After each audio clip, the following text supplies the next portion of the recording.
Hey, it's the welfare poor. How are you doing? At a certain party where we reunited, Patrick approached me with a mocking tone. Unaware of my life after our divorce, he seemed to believe I was living in poverty, relying on welfare. I responded with a dry smile, almost mocking his naive mindset, and confronted him with a surprising truth. Huh? Who are you confusing me with? Hearing this, Patrick was shocked to learn about my current situation, and he burst into a frenzied rant. My name is Claire Miller. I am a 45-year-old housewife. My husband's name is Patrick Miller. He is a 50-year-old company employee who has now risen to the position of department head, being the breadwinner of our family. Our meeting was through my mother. I had been married once when I was younger and had lost my husband early, living the rest of my life as a widow. However, my mother, concerned about me living alone while still young, meddled and set up a meeting. The man was apparently a junior colleague from the company where my mother worked, reputed to be well regarded within the company. I couldn't rudely refuse the meeting set up by my mother, and eventually, everything led swiftly to an engagement. Initially reluctant, I was naturally drawn to Patrick's sincerity and humility, and eventually accepted his proposal, leading to our marriage. Let's visit your former husband's grave together every year on our anniversary. Seeing you happy, I'm sure he would rest in peace.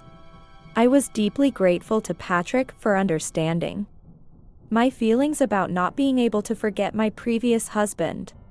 For a while after our marriage, we lived truly happily. But about 6 months into our marriage, a significant change occurred. Dementia, you say? I had been consulted by Patrick about his mother's strange behavior, and had taken her to a hospital in LA. With Patrick busy at work and me being a housewife, I was the only one who could accompany his mother to the hospital. However, the situation was worse than expected.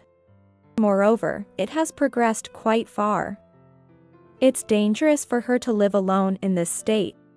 His mother had been living alone, occasionally going to play golf with her neighbors once a week. Recently, she stopped attending, and her golf friends, worried about her absence, checked on her and found her house like a garbage dump. She was lying in her room, the air conditioner running despite it being midwinter. Furthermore, she had left the stove on with a kettle, nearly causing a disaster. Patrick's request for me to accompany his mother to the hospital was puzzling in itself. Dementia doesn't progress this suddenly. There must have been symptoms long before this. Didn't you notice anything until it got to this point?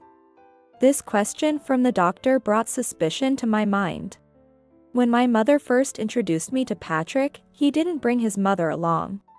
Instead, her brother came, explaining she was busy with important matters. Even when I visited their house later, Patrick was always bustling about, never letting his mother do anything. It dawned on me then that the house being well maintained was because Patrick had been taking care of everything. I was attracted to him for being family-oriented and caring for his mother. But after marriage, he left all household responsibilities to me, never offering to help. He said, "My mother is old, so I never asked her to do anything, but you're young. I'm providing for you as a housewife, so you should be able to handle the housework." I couldn't bring myself to mention anything about it. But what if, at that time, she was already showing symptoms of dementia, and he was trying to hide it by only putting on a brave face for those moments? I had a hunch that Patrick was deliberately neglecting his mother, part of a plan he had devised all along. Such a premonition crossed my mind. The doctor suspected us of neglecting his mother, hence his choice of words. It was only natural to be suspected. After all, we had let his mother live alone in such a condition, without taking proper care of her. I felt angry at Patrick's apparent indifference towards his parents. Given the circumstances, I couldn't just send his mother back to her home. So, I decided to take her with me to our house. Fortunately, she was neither aggressive nor inflexible and readily agreed to stay with us. Like watching over a young child, I couldn't take my eyes off her. As I anxiously waited for Patrick's return, he came home and grimaced upon seeing his mother. "Why is Mom here? Didn't you send her back home after the hospital?" I was stunned by his callous attitude and raised my voice involuntarily. "What kind of way is that to speak? She's your mother, isn't she? Don't you care at all? I cared enough to ask you to take her to the hospital, didn't I? But that's as far as my request went. I never asked you to bring her back here. She's not in a state to be left alone at your parents' house. So I brought her here. Why are you complaining about that instead of being concerned about the diagnosis? Did you know something about this?" I didn't miss the momentary hesitation in Patrick's reaction to my interrogation. However, he quickly regained his composure, hanging up his suit and continuing lazily. "What do you mean by a something? If you have something to say, just say it. Your mother, she has dementia. And it's quite advanced. Did you know about this? Did you hide it and marry me regardless?" He must have anticipated being cornered with these questions. Dismissing it as absurd, he laughed and went to grab a beer while loosening his tie. Drinking wasn't suitable for the time of such a serious conversation. So I snatched the beer can from his hand. "What are you doing?" Not, "What are you doing?" We're talking about your family here. Who in their right mind drinks leisurely in such a situation? Despite his shouting, I didn't back down and continued to confront him. This commotion worried his mother, who came to check on us. "What's wrong, Claire?" I heard loud voices. "Oh. Sorry, it was just a big bug that startled me." "Don't worry, I'll get rid of it soon." Referring to Patrick as a big bug, I made a pointed remark. He seemed to catch the metaphor. Looking at me suspiciously before sitting down at the dining table with a sigh. I settled his mother on the living room sofa and turned on the TV to distract her from our conversation. As Patrick finally seemed ready to talk, my irritation surged. But I kept it in check and began discussing our next steps.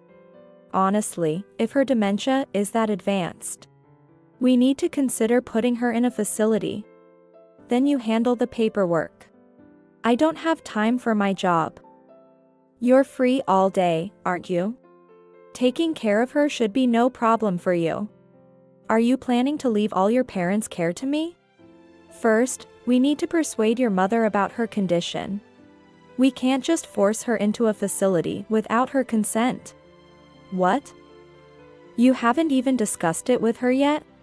What have you been doing all day? You had plenty of time to explain after the hospital and before I got home. Poor planning. You could have at least handled that much. I couldn't believe it. That this man was so utterly hopeless. It was a moment of regret for my lack of judgment. The idea of someone neglecting their parents to this extent was unfathomable to me. As I felt more despair than anger towards Patrick's unbelievable nerve, he began to utter words that were beyond unacceptable as a human being.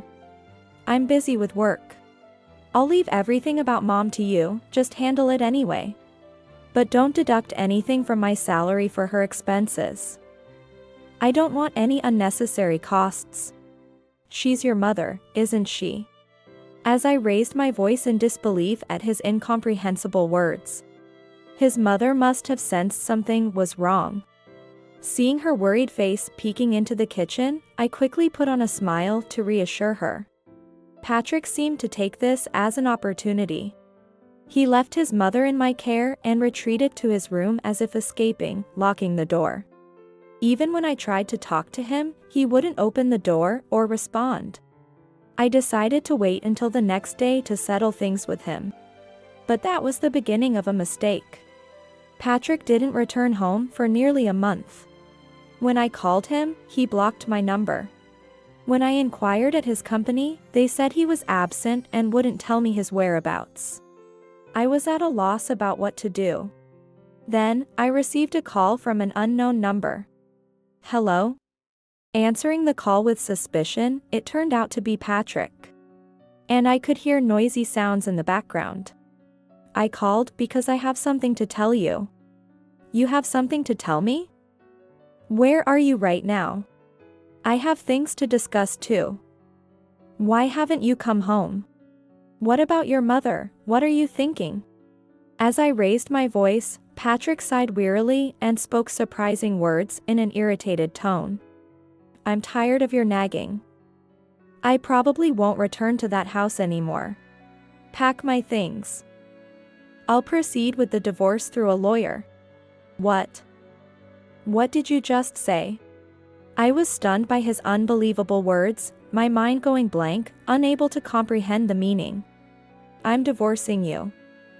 I'm sick of coming home to your constant nagging. Pack my stuff. That's it. With those words, the call from Patrick was abruptly cut off. Later, a lawyer arrived at the house as he had said, and started the divorce proceedings. I desperately resisted, but the lawyer spoke mechanically, saying if I didn't agree to the divorce, they would take it to mediation. Showing no willingness to listen. Standing on the brink of despair, his mother looked at me anxiously. Claire, what's wrong? Are you feeling unwell? If you're tired, take a rest. I can make you some soup. Her kind words, despite her dementia, nearly brought me to tears. It was the same when we got married. My mother-in-law, who raised Patrick alone after losing her husband early, spoke of her long, lonely times. Looking back, I think I should have relied more on others. Patrick is a kind and caring boy, he'll surely support you. So, Claire, don't hesitate to lean on him. Don't keep everything to yourself. Remember the person who loved you, always in your heart.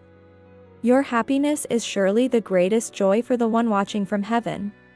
Watching her cheerfully sip coffee and laugh, tears overflowed. She must have sensed my pain and hesitation about marriage, accepting me fully. Looking back, the image of a young Patrick must have been in her mind. His kindness now only superficial. His childhood memories were probably all that remained vivid in her dementia-affected mind. I heard that dementia leaves only past memories clear. And her words then must have been a reflection of that. While caring for her, I was lost about what to do next. Recently, caring for her was wearing me down mentally, and I felt like I was reaching my limit. Perhaps divorcing him would be easier than enduring his constant harassment. Fortunately, I had a secret plan to help my mother-in-law. Rather than leave her to such a careless man, I would take care of her myself. I vowed to protect her. Resolving to grant Patrick his wish, I decided to go through with the divorce. 5 years later, I was attending a certain reception party.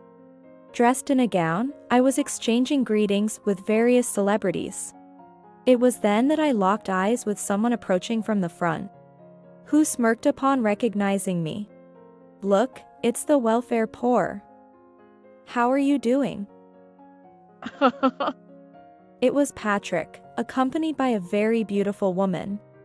She was his current wife, and he had divorced me to marry her. What are you doing here? I pretended not to know why Patrick was at the party. But in reality, I knew everything. I knew he brought his wife here, that he divorced me to marry her. And even that he married her after pushing the burden of his mother onto me. I'm a guest, that's why I'm here. But why are you here? Dressed in a fancy gown despite your welfare life? Even a mule looks fine in a dress. Mocking my appearance, Patrick laughed derisively. I responded with words that would shock him. Huh? Who are you mistaking me for? As I laughed off Patrick's words, the people around us also chuckled, hearing his remarks.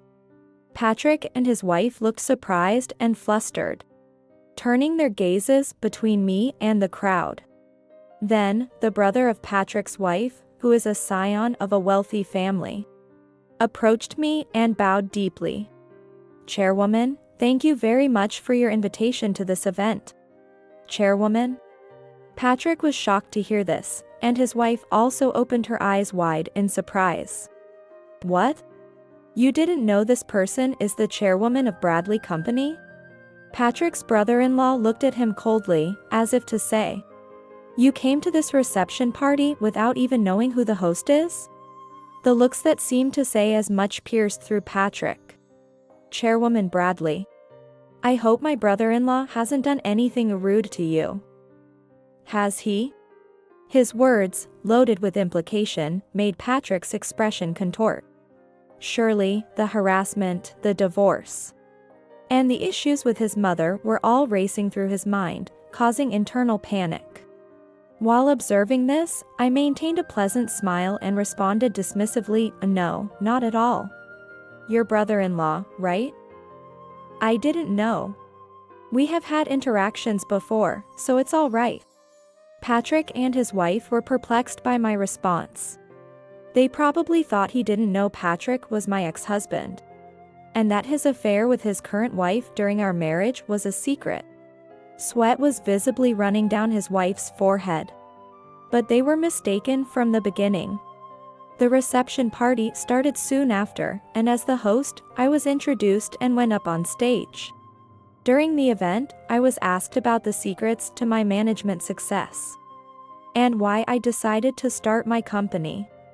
Various questions were asked, and then Patrick's brother-in-law raised his hand.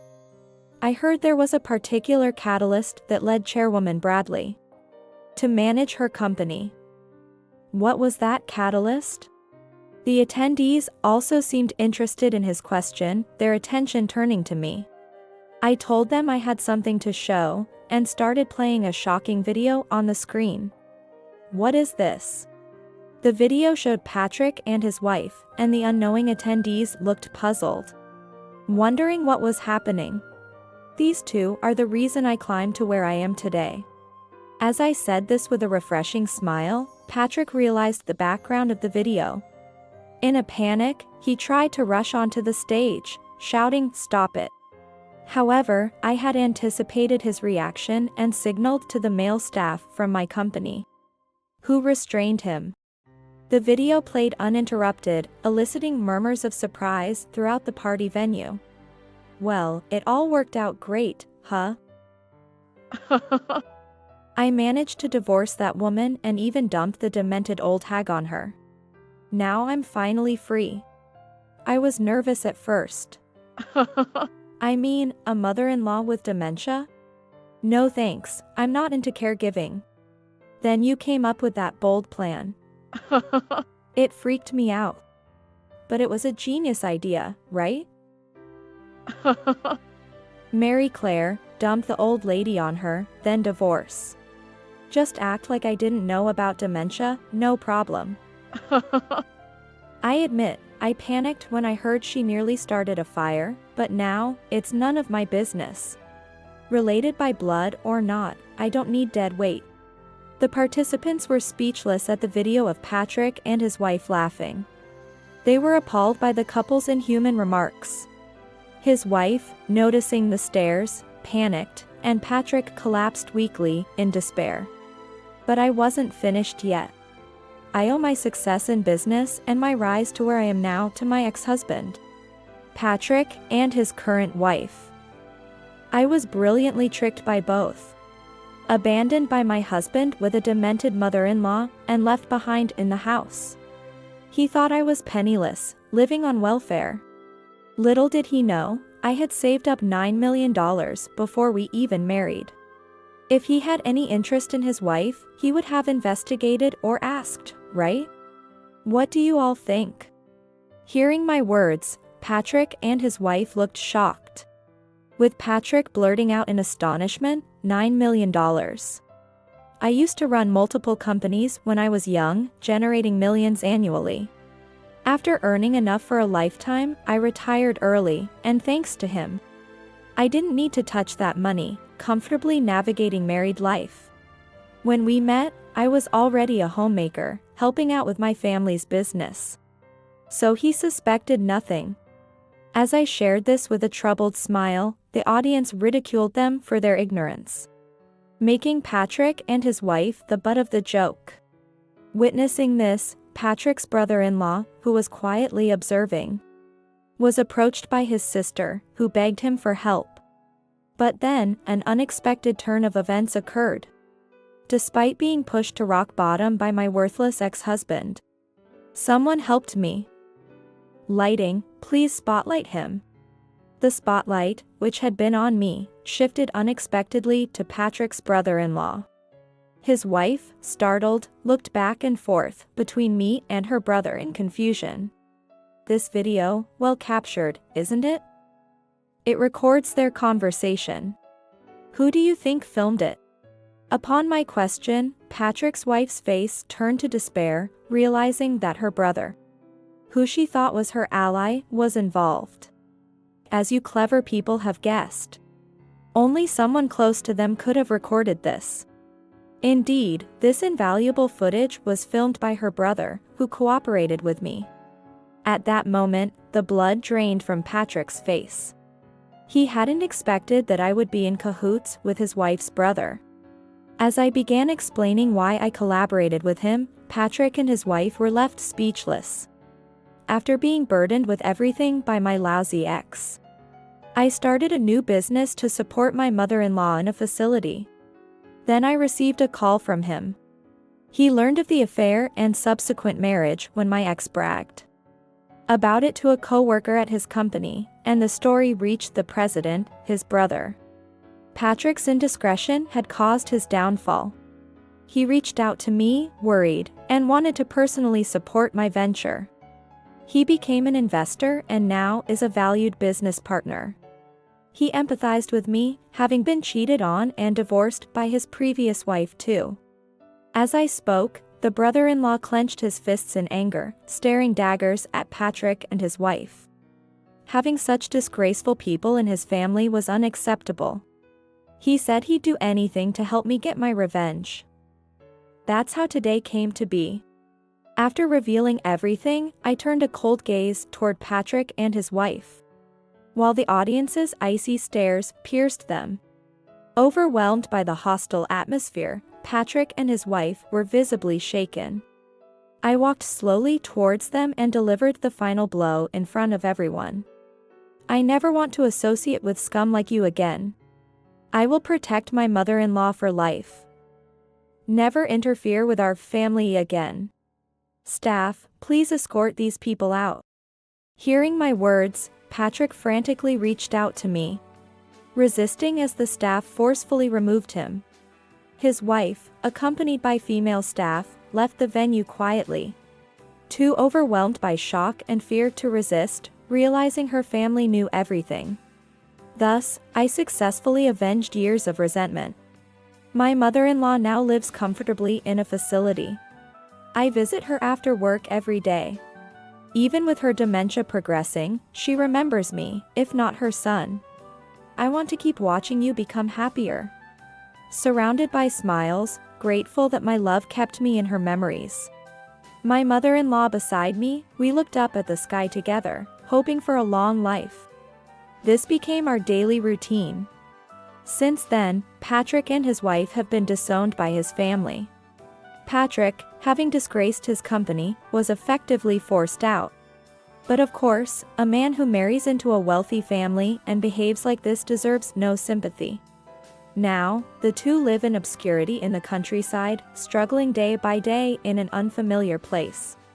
While I still harbor anger, seeing my mother-in-law smile is enough for me. Without dwelling on unnecessary emotions, I look forward to her cherishing work, love, and precious family time. That's how I live my days.